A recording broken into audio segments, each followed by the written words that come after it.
السلام علیکم میرے پیارے پیارے ویورز، ویڈیو اچھی لگے تو لائک شیئر اینڈ سبسکرائب کر دیجیے گا۔ جس کی کوئی گارنٹی نہیں اس کا نام زندگی، اور جس کی فل گارنٹی ہے اس کا نام موت ہے۔ سچ ہمیشہ پانی میں تیل کی مانند ہوتا ہے، اس میں چاہے جتنا بھی پانی ملایا جائے تیل ہمیشہ اوپر ہی رہتا ہے۔ ہماری بربادی کی وجہ شاید یہ بھی ہے کہ ہم نے صبح صبح قرآن کھولنے کی بجائے موبائل کھولنا شروع کر دیے۔ مجھے زندگی کا اتنا تجربہ تو نہیں، پر اتنا محسوس کیا ہے، سادگی میں لوگ جینے نہیں دیتے۔ انسان کا بہترین ساتھی اس کی صحت ہے، اگر صحت ساتھ چھوڑ جائے تو وہ ہر رشتے کے لیے بوجھ بن جاتا ہے۔ مصیبت کا مقابلہ صبر سے کرو اور نعمتوں کی حفاظت شکر سے کرو۔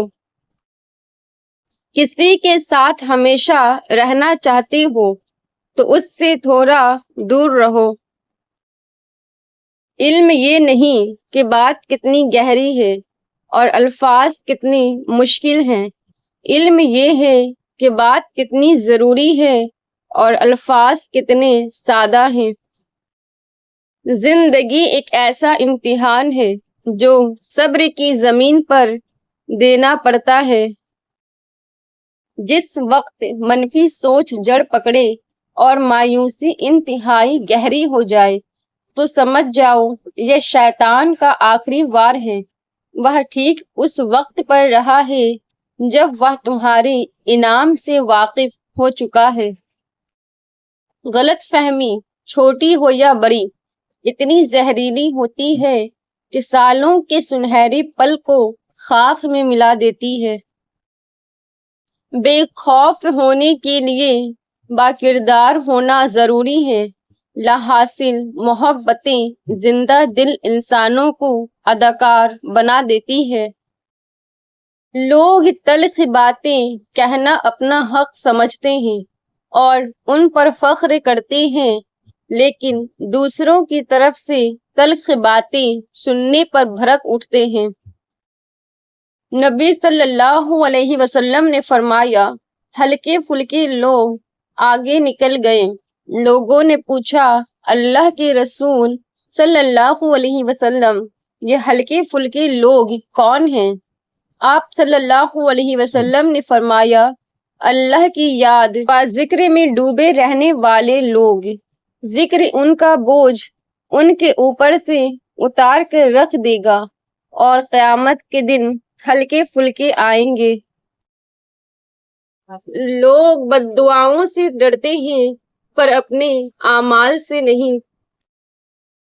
اگر انسان کو یہ بات سمجھ آ جائے کہ زندگی سفر ہے منزل نہیں، تو اس کی زندگی کی ساری الجھنیں ختم ہو جائے۔ ہمارا تعلق ایسے معاشرے سے ہے جہاں اختلاف رکھو تو بدتمیزی، سچ بولو تو بے ادبی، چپ رہو تو منافقت، اور حقائق بتاؤ تو ناراضگی۔ لوگوں کا بھلا ضرور کریں لیکن ان سے یہ امید نہ رکھیں کہ ضرورت پڑنے پر وہ بھی آپ کا بھلا کریں گے۔ ہمیشہ جوڑنے کی کوشش کیجیے، توڑنے کی نہیں۔ دنیا میں سوئی بن کے رہیے، کینچی بن کر نہیں، کیونکہ سوئی دو کو ایک کر دیتی ہے اور کینچی ایک کو دو کر دیتی ہے۔ انسان وہ واحد مخلوق ہے جس کا زہر اس کی زبان میں ہوتا ہے۔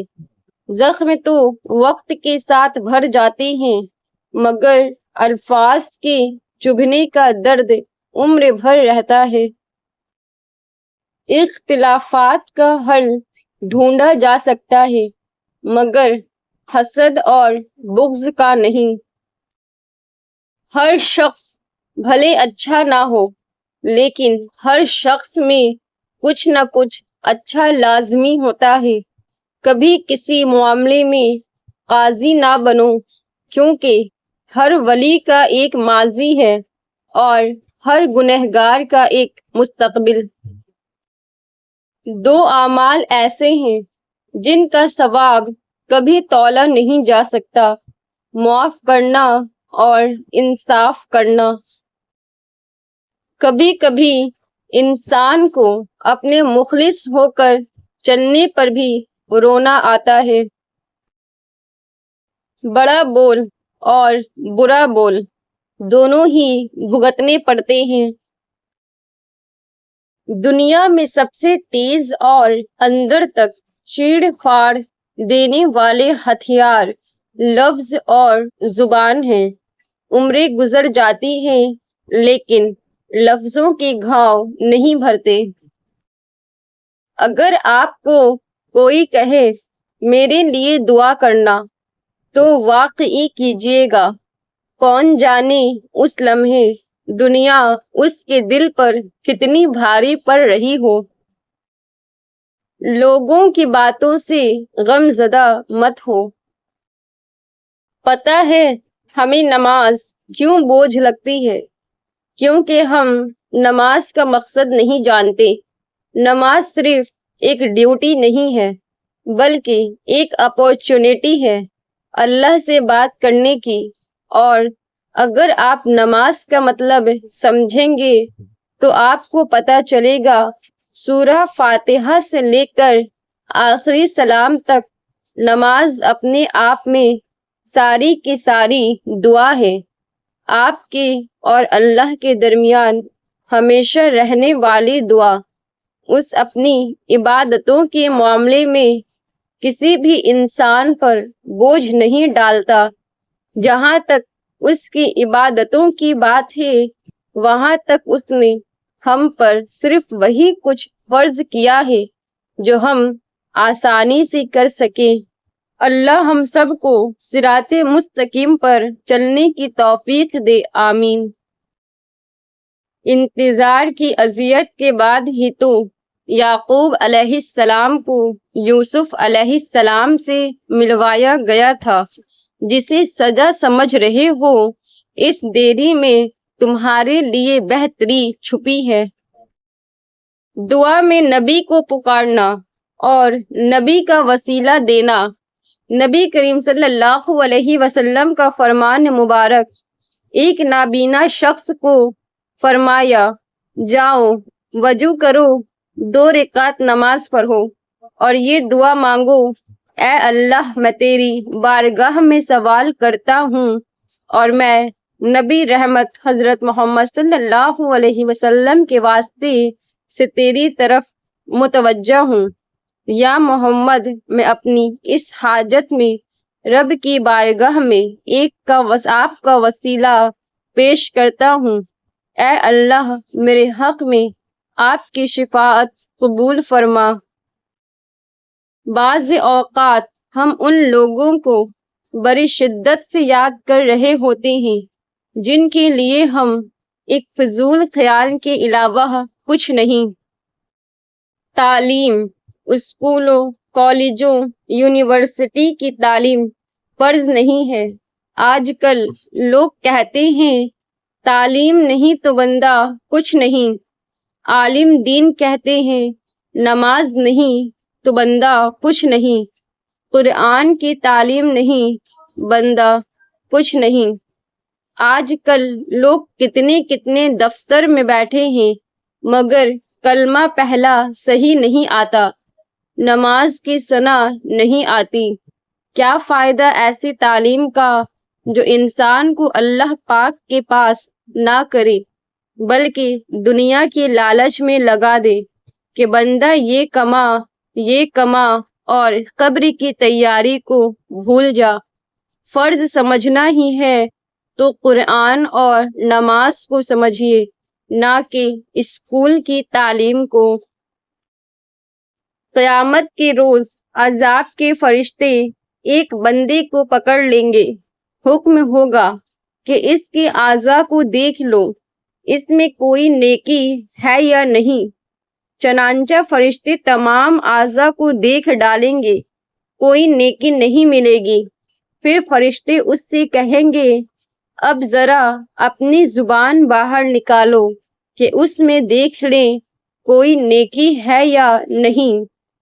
جب وہ زبان نکالے گا تو اس پر سفید خط میں بسم اللہ الرحمن الرحیم لکھا ہوا پائیں گے۔ اسی وقت حکم ہوگا جا ہم نے تجھے بخش دیا۔ 3 رنگ کے لباس محرم الحرام میں خصوصاً 1 سے 10 محرم الحرام تک 3 رنگ کے لباس نہ پہنے جائیں۔ سبز رنگ کا لباس نہ پہننا جائے کہ یہ تعزیہ داروں کا طریقہ ہے۔ لال رنگ کا لباس نہ پہنا جائے کہ یہ اہل بیت سے عداوت رکھنے والوں کا طریقہ ہے، اور کالے کپڑے نہ پہنے جائیں کہ یہ رافضیوں کا طریقہ ہے، لہذا مسلمان کو اس سے بچنا چاہیے۔ اکیلے چلنا سیکھو، زندگی میں ہمیشہ اکیلے چلنا سیکھو۔ گر جاؤ پھر خود اٹھو، پھر گر جاؤ پھر خود اٹھو، لیکن کبھی بھی دوسروں کا سہارا نہ لو۔ جس دن اکیلے چلنا سیکھ لیا سمجھو زندگی کی ہر ہار تمہاری جیت ہوئی، اور تم سے مضبوط انسان اس دنیا میں کوئی نہیں۔ اپنے بچوں کو بھی سکھاؤ، بچے جب تک گریں گے نہیں انہیں تکلیف کیسے محسوس ہوگی، اور وہ آپ کے بغیر کیسے اس ظالم دنیا کا مقابلہ کریں گے۔ نفسیات کہتی ہے کون کیا کرتا ہے، کیا کہتا ہے، کیا کھاتا ہے، کیا پیتا ہے، ان سب سے خود کو دور رکھو۔ اپنا جائزہ لو، خود سے ملاقات کرو، خود کو اچھائی پر مائل کرو، اپنے اندر کی خالی جگہوں کو پر کرنا سیکھو، خود کو بھی کبھی محسوس کر لیا کرو، کچھ رونقیں صرف خود سے بھی ہوتی ہے۔ اے اللہ مجھے آنے والے بہترین دن عطا فرما اور میرے نصیب میں ایسا لکھ دے جس سے میرا دل خوش ہو، مجھے ذہنی سکون عطا کر اور میرے معاملات کو آسان کر دے، آمین ثم آمین۔